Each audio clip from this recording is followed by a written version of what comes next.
मुझे बताओ इसे कैसे यूज करते हैं। नहीं।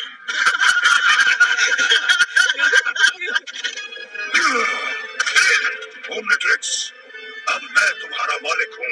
मैं हुक्म दे रहा हूँ। ब्रेनस्टॉर्म।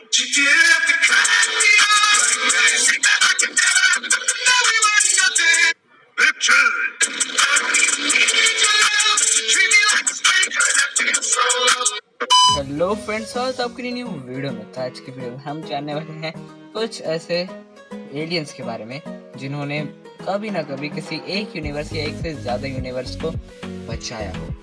जिन एलियंस ने एक यूनिवर्स को बचाया है हम उनको नीचे रखेंगे, और जिनने एक से ज्यादा को बचाया हम उन्हें थोड़ा ऊपर रखेंगे अपनी लिस्ट में। तो प्लेनेट भी बचाया होगा तब भी उनको कंसिडर कर ही लेंगे। तो चलते अपनी वीडियो की तरफ।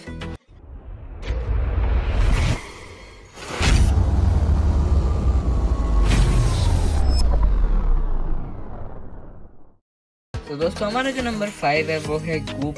तो जैसा कि आपको पता है, जो अल्टीमेट एग्रेगोर है, जब वो मैप ऑफ इन्फिनिटी को ढूंढने जाता है तो वो एक बार रिफ्ट्रस के प्लेनेट पे भी जाता है, जो कि वहाँ पे भी एक मैप ऑफ इन्फिनिटी का टुकड़ा था, जो कि उस प्लेनेट के एंटी ग्रेविटी प्रोजेक्टर के रूप में वहाँ पे एकदम सेंटर कोर में लगा हुआ था। तो जब अल्टीमेट एग्रेगोर ने उसको निकाल लिया था तो उसकी ग्रेविटी बिगड़ने लगी थी और उसका जो प्लेनेट था वो टुकड़ों में बिखरने लगा था, जैसा कि आप इस क्लिप में देख सकते हैं।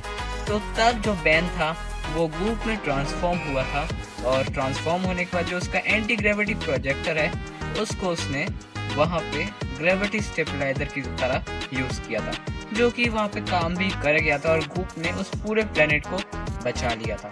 लेकिन इसमें सबसे ज्यादा रोल उसके एंटी ग्रेविटी प्रोजेक्टर का है, और वो गूप का कोई पार्ट नहीं है, क्योंकि वो उसे ओमनिट्रिक्स ने ही दिया था, इसलिए हम उसको रखेंगे नंबर 5 में।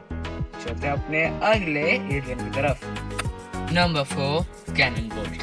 तो जो हमारा कैनन बोल्ट है, जब अर्थ के अंदर एक खतरा आ गया था जिसे हम बिग टिक के नाम से भी जानते हैं, तो जब वो आया था तो फिर बेन 10 के सारे एलियंस जितने भी उस समय उसकी ओमनिट्रिक्स में थे, उन सारे एलियंस से उसने ट्राई किया, लेकिन कोई भी उसको कंट्रोल नहीं कर पा रहा था।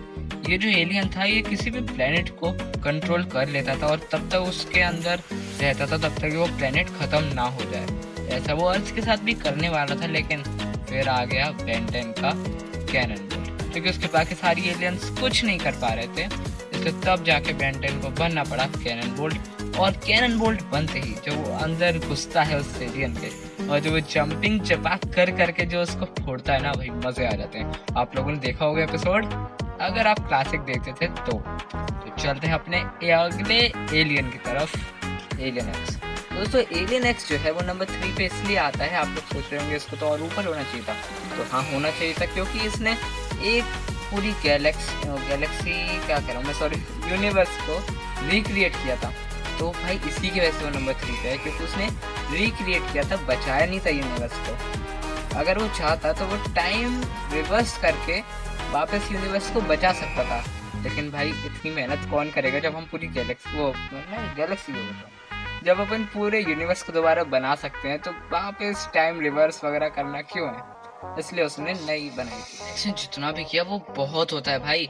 वो चाहता तो टाइम रिवर्स करके एक और वो चाहता तो टाइम रिवर्स करके दोबारा दुनिया को बचा सकता था, लेकिन उसने अच्छा ही किया जो नई गैलेक्सी बना दी। उसमें ज्यादा पावर लगती है यार। चलो भाई, वो भी एक थॉट से बना दी, वो भी बहुत बड़ी बात है उसकी। चलो बाद में बात करते हैं।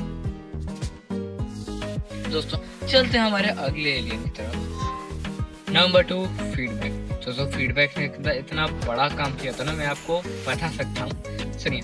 तो जब मेल्ट्रेंट था उसका जो अपग्रेडेड एनालार्ज था ना, वो उससे एक नया यूनिवर्स बनाना चाह रहा था, जो अपने प्राइम यूनिवर्स से बनने से पहले ही उसको रिप्लेस कर देता। अगर ऐसा होता तो जो हमारा प्राइम बैन है उसका यूनिवर्स नहीं होता, तो वो उसे अपनी ओमनिट्रिक्स नहीं मिलती, उसको अपनी ओमनिट्रिक्स नहीं मिलती, तो फिर वैसा ये जो यूनिवर्स है वो वैसा नहीं फैल पाता जैसा उसको फैलना चाहिए था।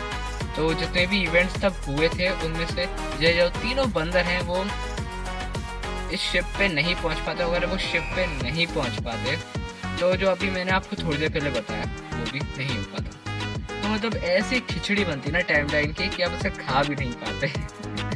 चलिए, तो ये तो आप समझ गए होंगे कि फीडबैक ने कितना अच्छा काम किया था। जो उसने ओमनिट्रिक्स थी, उसने फेल से फीचर ने उसको फीडबैक बना दिया था लास्ट मोमेंट पे। तो चलते हैं अपने अगले एलियन की तरफ। जिसने भी ये सोचा कि मैं डर गया, वो साला अर्थी पे अपने घर गया।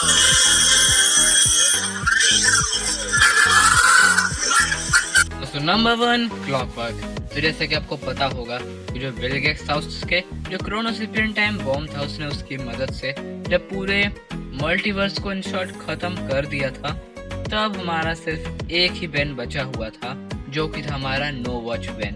उसी के क्लॉकवर्क की वजह से हम उसने जो पूरा मल्टीवर्स है उसको डिस्ट्रॉय होने से बचा लिया, क्योंकि उसने जो टाइम था उसको टाइम रिवर्स करके जितनी भी गैलेक्सीज वगैरह थी उन सबको दोबारा ले आया, और क्रोनोसिपियन टाइम बॉम्ब के फटने से पहले ही वो उसने पूरे मल्टीवर्स को बचा लिया। तो दोस्तों आज के लिए बस इतना ही, मिलते हैं किसी और वीडियो में, तब तक के लिए बाय। एक क्रोनोसिपियन